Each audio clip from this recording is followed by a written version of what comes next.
Les hauts plateaux du Maroc oriental, connus par leurs vastes étendues steppiques d'alfa, de romarin, de thym et beaucoup d'autres plantes sauvages, ont été auparavant le théâtre d'un nomadisme très mobile. Les tribus béniguiles, avec un effectif de 3 millions d'ovins, se sont offerts un territoire vaste de près de 26 000 km² qui s'étalait de la frontière algérienne et finissait au bas des montagnes de l'Atlas et des dunes de sable des Rachidia. L'étendue florissante de ces parcours a longtemps favorisé le développement de cette tradition basée sur la symbiose entre l'homme, la bête et la nature.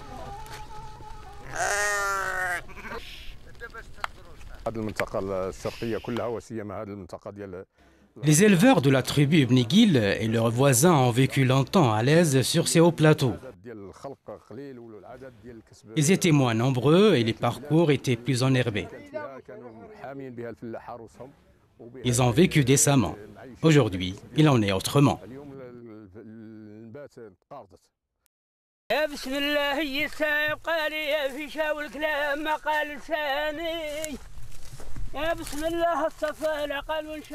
Malheureusement, la steppe de l'Oriental connaît actuellement un certain nombre de transformations sociales, économiques et techniques dues aux sécheresses récurrentes, à la rupture des équilibres traditionnels entre groupes sociaux et ressources naturelles, au défrichement des zones de parcours et à la marginalisation des petits éleveurs qui, exclus à la suite de la faillite de leurs entreprises, sont venus gonfler le nombre de pauvres installés aux abords des centres urbains des hauts plateaux.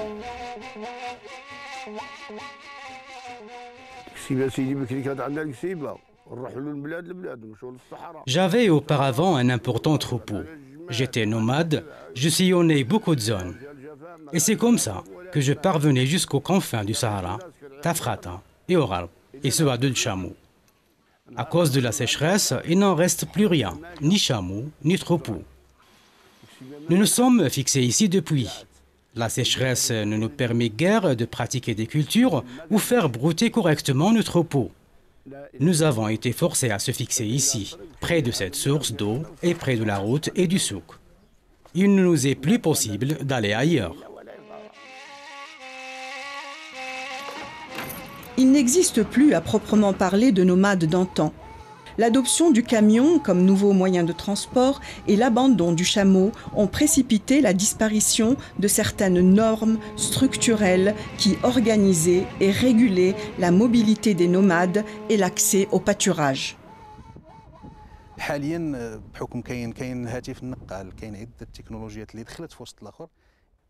Auparavant, l'éleveur nomade cernait bien son champ d'action où il se déplaçait à dos d'équidés ou à dos de chameaux. Cela permettait au parcours de se régénérer normalement.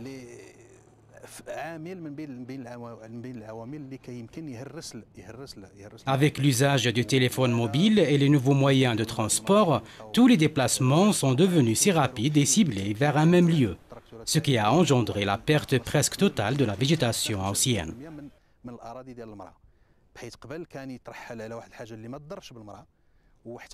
L'ouverture des pistes tout azimut d'une part et les aires de pose des tentes en pleine végétation d'autre part ont diminué presque de 25% les terres de parcours disponibles. La crise du nomadisme est aussi d'ordre social.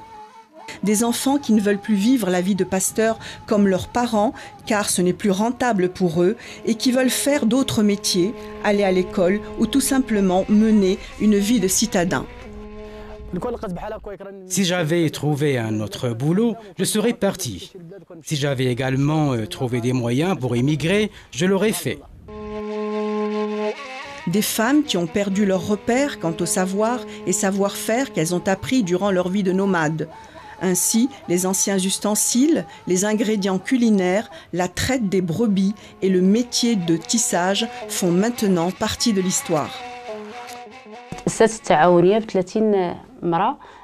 La coopérative a vu le jour avec l'adhésion au départ de 30 femmes de nomades qui se sont installées ici afin que leurs enfants puissent aller à l'école.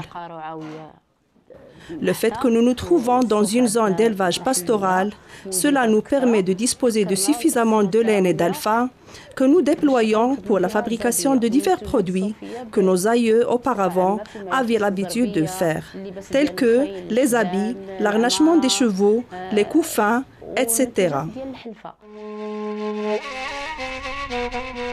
Le profit, la rentabilité et le succès de l'élevage dépendent du nouveau mode de conduite et de plus en plus de l'effort d'investissement que consent l'éleveur. C'est comme si une nouvelle prise de conscience s'est opérée chez ces éleveurs. C'est devenu un vrai métier qui leur permet de vivre autrement et surtout d'accéder à des biens durables. Et c'est là qu'intervient l'Association nationale ovine caprine, une association de professionnels créée en 1980 qui agit pour leur intérêt.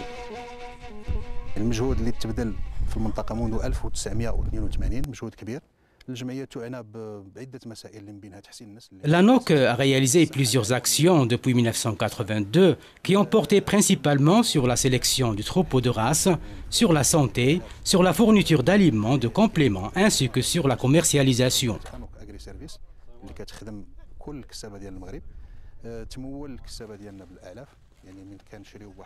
L'ANOC vient de créer une société dite ANOC Agri-Service qui fournit tous les aliments dont l'éleveur a besoin et ce à des prix compétitifs.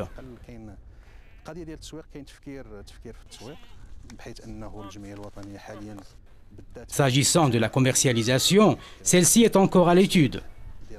Nous avons conclu une première opération avec la société Marjane à laquelle nous avons fourni des carcasses de 13 à 15 kg de viande. Cela a eu des échos favorables.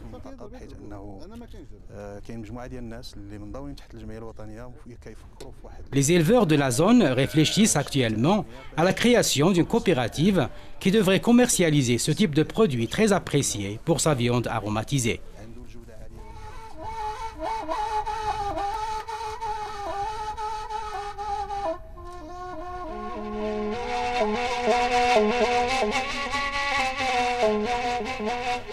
La mauvaise gestion traditionnelle des parcours, la surexploitation des ressources pastorales, la conversion des parcours naturels, la faiblesse et le manque de réserves fourragères, les perpétuels conflits entre tribus sont autant de facteurs qui ont conduit à la dégradation des anciennes habitudes.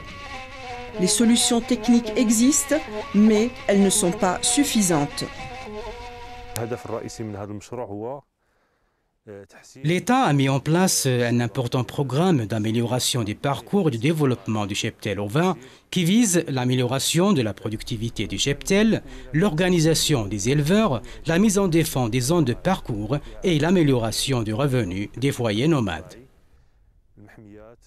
L'amélioration des parcours a porté sur plusieurs volets, tels la mise en défense, le ressemis, la plantation d'arbustes comestibles et le travail du sol. Les actions conduites auprès des éleveurs se sont focalisées sur leur organisation coopérative appelée à gérer les parcours, à approvisionner leurs adhérents en aliments de complément et à assurer leur transport sur les parcours. Sur un plan technique, les résultats sont probants, mais c'est au niveau de l'humain que les problèmes persistent. Conflits entre tribus, occupation de terrain, mise en culture de parcelles et arrachage des plantes, etc. Malgré les nombreuses actions réparatrices réalisées dans les hauts plateaux, les problèmes du nomadisme n'ont pas été résolus pour autant.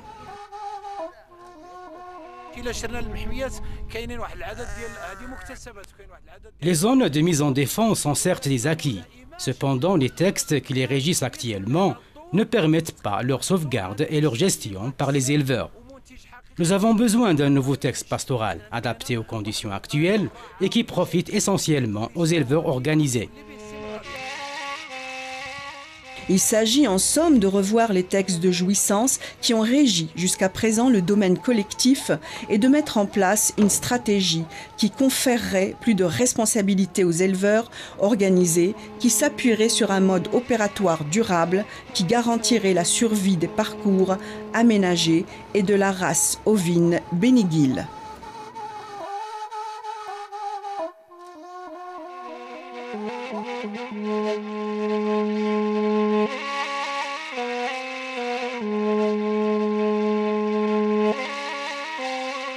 Thank you.